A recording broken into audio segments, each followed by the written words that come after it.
Seiring dengan penerapan pembebasan pembayaran PBB P2 kepada wajib pajak dengan nilai ketetapan pokok PBB maksimal Rp500.000 di Kota Palembang.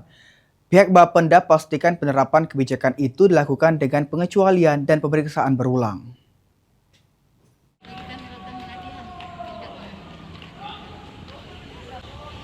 Ditemui pada Selasa 28 Juli, Kepala Bapenda Kota Palembang, Jamia Haryanti menyampaikan jika kebijakan tersebut diterapkan dengan pengecualian dan tidak semua wajib pajak dengan nilai ketetapan pokok maksimal Rp500.000 tidak dikenakan PBB P2.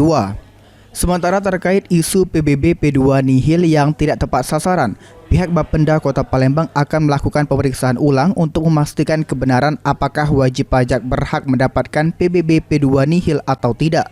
Jamia Haryanti menegaskan dengan penerapan kebijakan pembebasan PBB P2 kepada wajib pajak dengan nilai ketetapan pokok PBB maksimal Rp500.000 ini justru meningkatkan perolehan pajak.